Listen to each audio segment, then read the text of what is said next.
사순절이 시작됐습니다. 사순절은 부활절을 앞두고 40일간 경건하게 보내는 절기입니다. 이 사순절에 우리의 마음은 어떻습니까? 아무래도 우리의 마음은 좀 더 무거운 것 같습니다. 더 조심해야 될 것 같고, 또 더 열심히 살아야 될 것 같고, 더 참고 인내하면서 보내야 할 것 같다라는 그런 생각이 듭니다. 그래서 사순절을 힘든 40일로만 기억하는 그런 경우도 있습니다. 하지만 오늘 본문 말씀은 사순절의 출발점에서 우리를 무거운 마음으로 이끄는 것이 아니라 주님과 만난 한 사람을 통해서 우리가 어떠한 마음으로 사순절에 함께 해야 하는가 하는 것을 깨닫게 해줍니다. 본문은 우리가 잘 아는 삭개오에 관한 말씀입니다. 본문의 시작은 예수께서 여리고로 들어가 지나가시더라 라는 말씀으로 시작합니다. 이 말씀은 주님의 동선이 어떠했는가 하는 것을 알려주는 하나의 배경과 같은 말씀입니다. 이 1절 말씀이 전달해주고 있는 것은 주님은 여리고에 머물러 계실 계획이 없으셨다는 것입니다. 여리고에 어떠한 분명한 목적을 가지고 계셨다고 하면은 여리고로 들어가셨더라 이렇게 기록됐을 텐데, 주님은 그저 다른 곳으로 향해 가시던 중에 여리고를 통과해서 가실 계획이었습니다. 계획대로라고 한다면은 주님은 여리고에서 그 누구도 만나지 못하신 채로 지나갈 수 있었습니다. 그런데 바로 이 지나가시는 길에서 삭개오의 인생이 바뀌게 되죠. 우리는 인생에서 중요한 만남은 잘 준비됐을 때 일어날 거라고 생각합니다. 열심히 우리가 기도했을 때 그 기도를 들으시고 그 기도 응답으로 하나님께서 일하셔서 중요한 만남이 이루어질 거라고 기대합니다. 그렇지만 여기서 볼 수 있는 것은 하나님의 일은 우리가 열심히 준비했다고 해서 이루어지는 것이 아니라 하나님의 섭리하심 가운데 우리 일상의 동선 위에서 일어난다는 것입니다. 출근하던 길, 또 우연히 들른 자리, 별 생각 없이 보낸 일과 중에 그저 지나가는 길과 같은 상황 속에서 하나님은 우리의 인생을 건드리십니다. 여리고는 주님이 가시려던 목적지가 아니었지만은 이 한 사람에게 있어서는 더없이 소중하고 또 인생의 전환점이 됐습니다. 우리 인생에도 이런 일이 있을 수 있습니다. 그저 지나가는 별 의미 없는 시간 같았지만은 그날이 하나님께서 나를 만지시고 또 나를 바꿔 놓으시는 중요한 날이 될 수 있습니다. 문제는 우리가 하루의 시간들을 어떻게 보내느냐 하는 데 있습니다. 주님은 오늘도 많은 인생들을 스쳐 지나갔습니다. 예배 자리에서 우리의 마음이 딴 곳으로 향하고 있을 때에도 주님은 그냥 우리를 스쳐 지나가실 수 있습니다. 기도의 자리에서 형식만 남아있는 기도를 드릴 때 주님은 스쳐 지나실 수 있습니다. 이와는 반대로 주님을 만나고 싶기는 하지만은 우리의 마음이 전혀 준비되어 있지 못하고 주님 앞에 나아가기에 부끄러운 모습 가운데 있다 하더라도 주님은 그 가시던 길을 멈추시고 오히려 우리를 찾아와 주실 수도 있습니다. 사순절은 우리가 뭔가 특별한 노력을 해서 주님을 붙잡아 두는 시간이 아닙니다. 주님은 이미 우리 삶의 자리들을 지나가고 계십니다. 중요한 것은 주님이 지나가실 때 우리를 스쳐 지나가 버리시지 않도록 우리가 주님을 알아보고 주님께로 가까이 가서 주님을 기쁨으로 맞이하는 시간이 되어야 한다는 것입니다. 이 여리고에는 누가 살고 있었느냐면은 세리장이요 또한 부자인 삭개오라 이름하는 자가 있었다라고 말씀해 줍니다. 여리고 사람들 사이에서 그는 이미 유명한 사람이었습니다. 이름만 들어도 얼굴을 찌푸리는 사람들이 많았습니다. 그는 많은 재물을 소유한 사람이었지만은 그 돈을 정직하게 번 돈이라고 생각하는 사람은 거의 없었습니다. 그는 사람들로부터 지탄받는 삶을 살아가고 있었습니다. 그런 그였지만은 3절 말씀을 보면은 그가 예수께서 어떠한 사람인가 보고자 하는 마음이 있었다라고 말씀해 줍니다. 삭개오에게 이런 마음이 있었던 것은 그도 다른 병자들처럼 예수님에 관한 소문을 들어 알고 있었다라는 것을 알려줍니다. 그리고 그가 주님을 만나기 원하는 마음이 있었다라는 것은 무엇을 말해줍니까? 삭개오도 다른 병자들과 마찬가지로 주님의 만지심과 또 치유하심이 필요한 존재라고 여겼다는 것입니다. 사람들은 그를 세리장이고 또 부자이기 때문에 아무런 염려도 없고 필요한 것이 없는 줄로 이렇게 생각하고 있었을지 모르지만은 정작 그는 자신의 삶을 고치고 싶다고 하는 그런 마음이 여느 병자들 못지 않았던 것입니다. 그래서 그는 주님을 보고자 했습니다. 늘 사람들 위에 군림하는 자리에서 살아왔고 또 평소에는 사람들이 많은 곳에 잘 가지도 않는 그였지만은 이상하게도 그날만큼은 사람들 틈에 섞여서 예수님을 보려고 했습니다. 그러나 삭개오만이 아니라 다들 같은 마음으로 예수님을 보기 위해서 몰려들었습니다. 많은 사람들 가운데 키가 작았던 그는 사람들 어깨 너머로 아무것도 보이지 않았습니다. 평소엔 사람들 위에 있었던 사람이었지만은 그 순간만큼은 사람들 틈에 끼어서 자신이 한없이 작게 느껴졌습니다. 키가 작아서 예수님을 볼 수 없다고 하면은 포기하고 집으로 돌아가야 되겠지만은 삭개오는 그대로 포기하지 않습니다. 그는 가려진 채로 서 있는 대신에 앞으로 달려나갑니다. 그리고 길가에 있던 돌 무화과 나무로 올라갑니다. 그 모습은 체면을 따질 여유가 없는 사람의 모습이었습니다. 그리고 그렇잖아도 사람들로부터 손가락질 당하던 그가 체면도 없이 나무 위에 올라간 모습은 어른이나 또 아이 할 것 없이 모두를 주목하게 만들고 또 비웃음을 샀을 것입니다. 하지만 그에게는 체면이나 부끄러움보다 예수님을 한 번만이라도 보고 싶은 마음이 그에게 더 컸습니다. 사람들 눈에 어떻게 보일지라도 적어도 그 순간만큼은 삭개오에게는 그것이 그리 중요하지 않았습니다. 얼마 지나지 않아서 주님은 삭개오가 올라가 있는 그 나무 아래에 이르게 됩니다. 주님은 그곳에 이르렀을 때 걸음을 멈추셨습니다. 그리고 고개를 들어서 나무 위에 있는 삭개오를 바라보셨습니다. 마치 처음부터 그 자리에 누군가 있는 것을 정확히 알고 계셨던 것처럼 찾아오셔서는 주님은 그를 부르셨습니다. 삭개오야. 거기 나무 위에 올라가신 분 이렇게 부른다거나 또 세리장이라고 하는 그의 직함을 부른 것이 아니라 자신의 이름을 알고서 그 이름을 불러주셨습니다. 그리고 주님은 이어서 말씀하십니다. 속히 내려오라. 내가 오늘 내 집에 유하여야 하겠다. 삭개오는 그 말을 듣는 순간 알았을 것입니다. 자신이 예수님을 보기 위해서 나무로 올라갔지만은 사실은 주님이 자신을 보고 계셨다는 사실을 말입니다.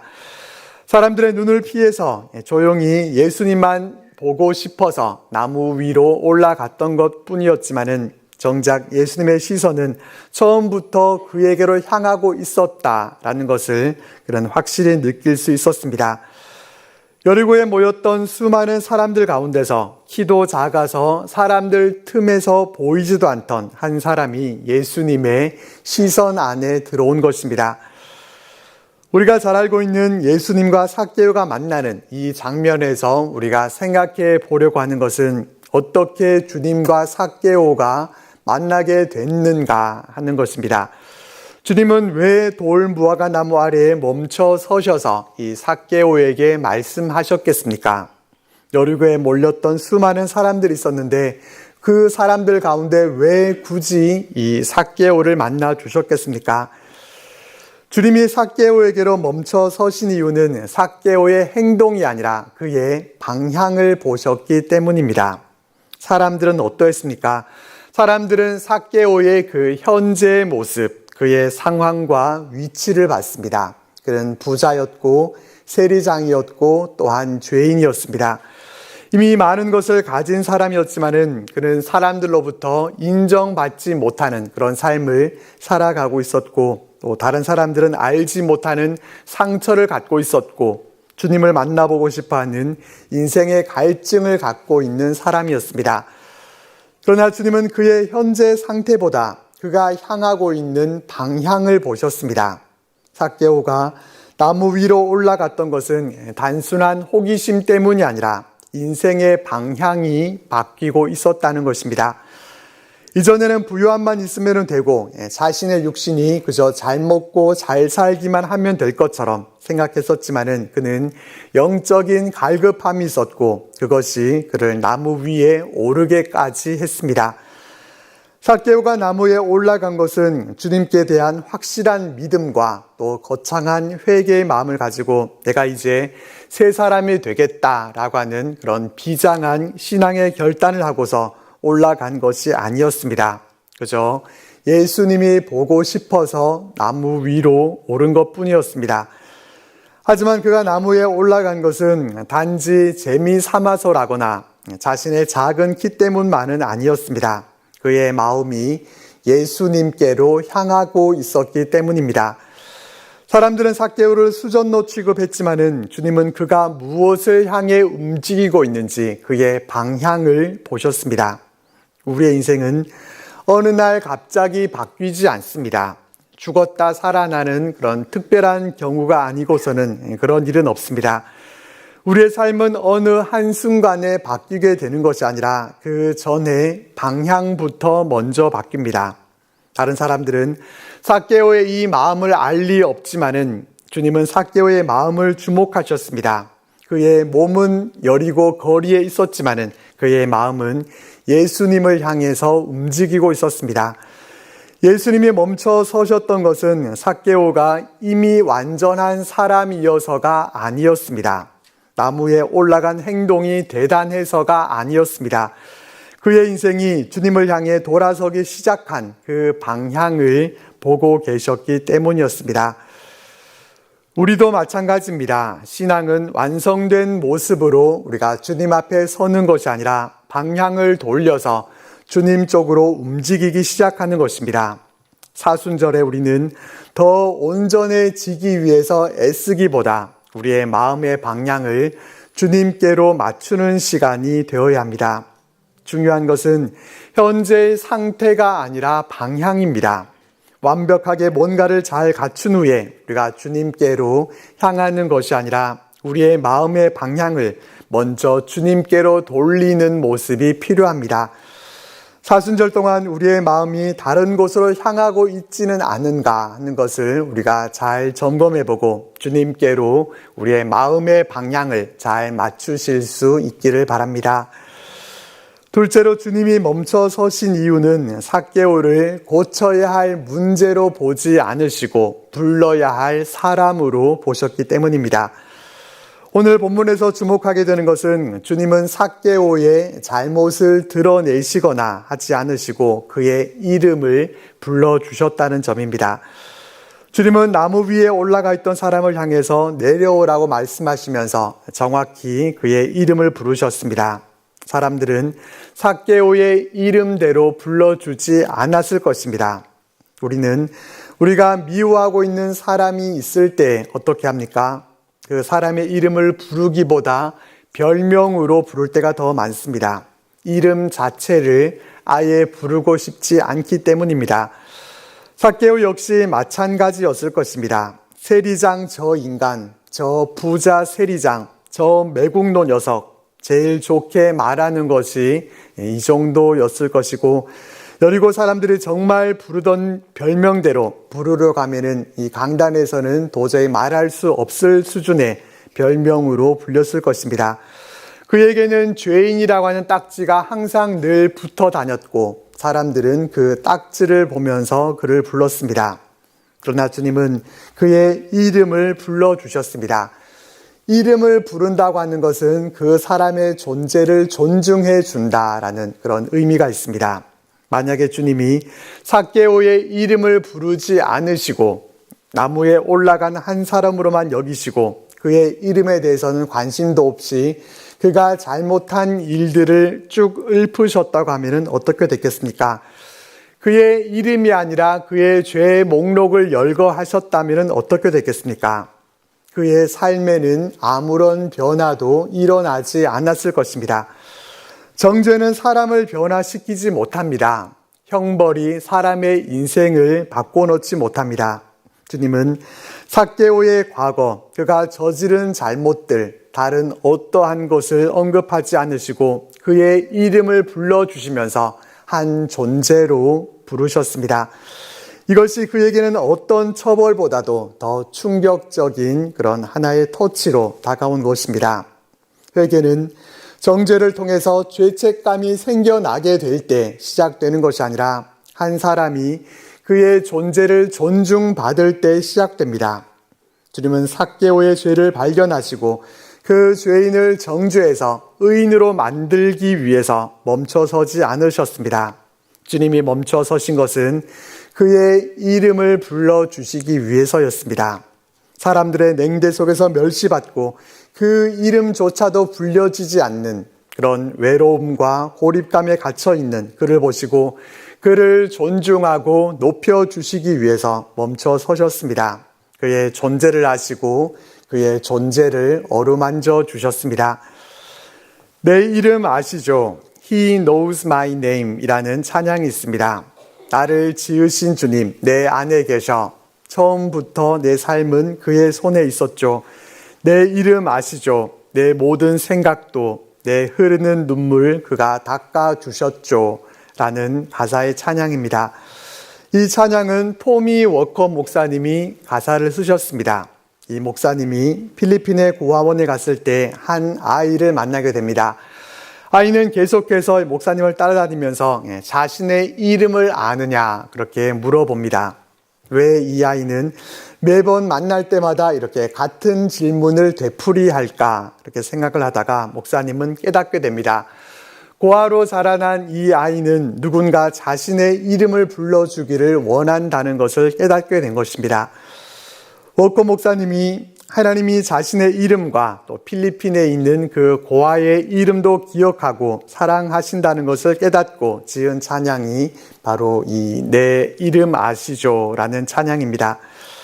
이름을 알고 불러준다는 것은 그 이름이 불려지는 입장에서는 큰 감동이 있는 것입니다.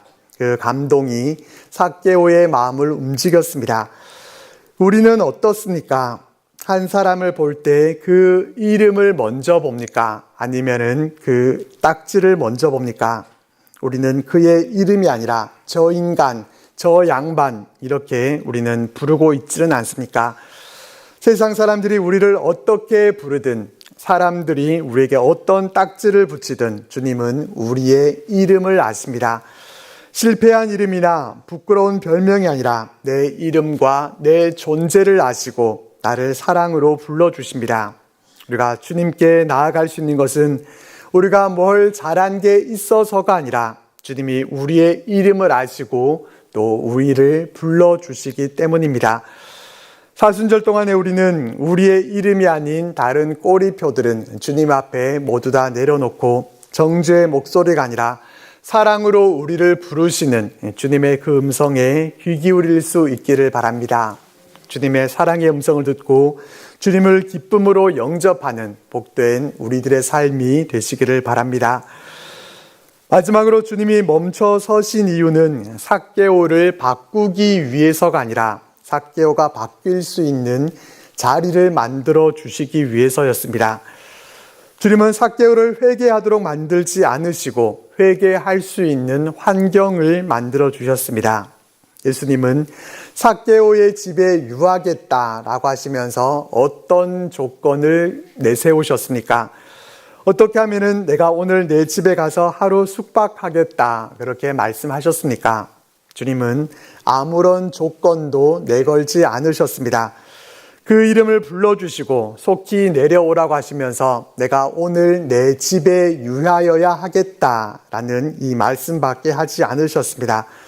조건을 걸고서 내가 변화된다고 하면은 내가 너의 집으로 가겠다고 하지 않으셨습니다. 이 조건 없는 주님의 말씀이 삭개오의 마음문을 열게 했습니다. 삭개오는 강요받지 않았습니다. 이제 제발 정신 차리고 새 사람이 되라 그렇게 질타받지 않았습니다. 주님은 삭개오에게 변화의 조건을 제시하지 않으시고 그가 변화될 수 있는 자리를 마련해 주셨습니다. 뭔가를 하려고 하면은 멍석을 깔아주고 또 판을 차려다 줘야 그 뭔가를 할 수 있는 것처럼 주님은 삭개오를 변화의 자리로 초대하기만 해 주셨습니다. 주님은 내가 변화된 후에 내 집으로 가겠다. 내가 회개하고 새 사람이 된 후에야 내 집에 유숙하는 걸 한번 고려해 보겠다라고 하지 않으셨습니다. 주님은 먼저 그의 삶의 자리 안으로 들어가겠다고 하셨습니다. 주님은 이와 같이 조건 없이 삭개오의 집에 유하겠다고 말씀해 주셨을 때 그는 스스로 자신의 삶을 돌아보고 또 자신의 재산과 이웃들과의 관계를 새롭게 정리하겠다고 주님 앞에 고백합니다.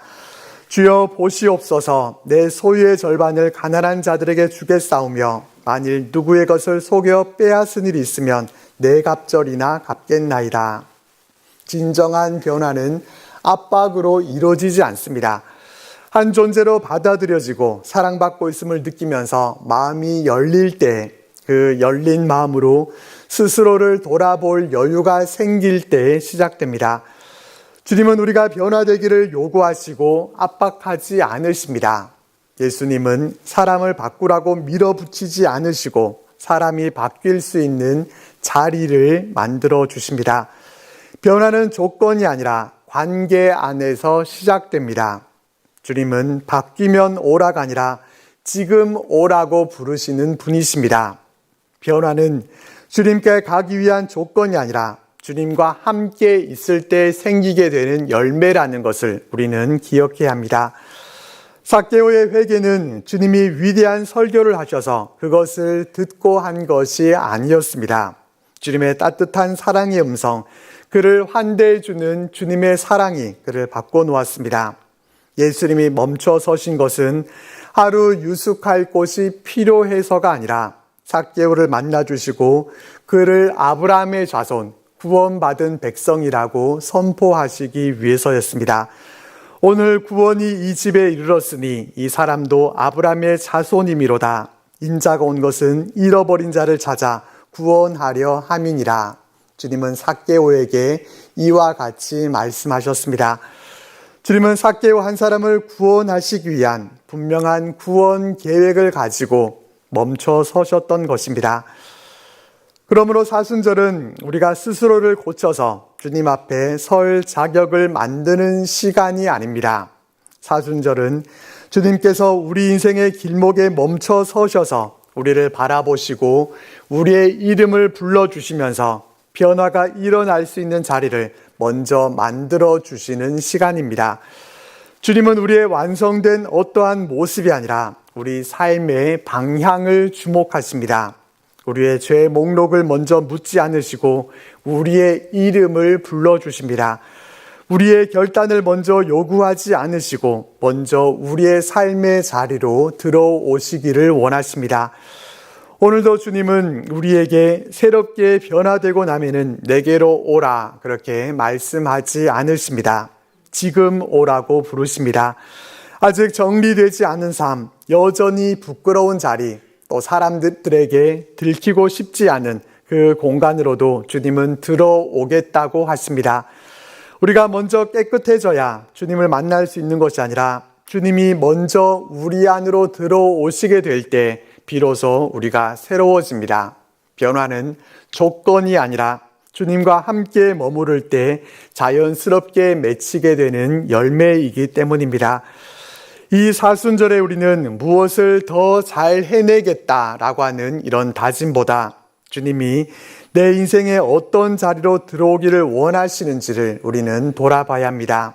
숨기고 싶었던 자리, 외면해 왔던 관계, 애써 다독였던 우리의 마음문 앞에 주님은 오늘도 멈춰서 계십니다.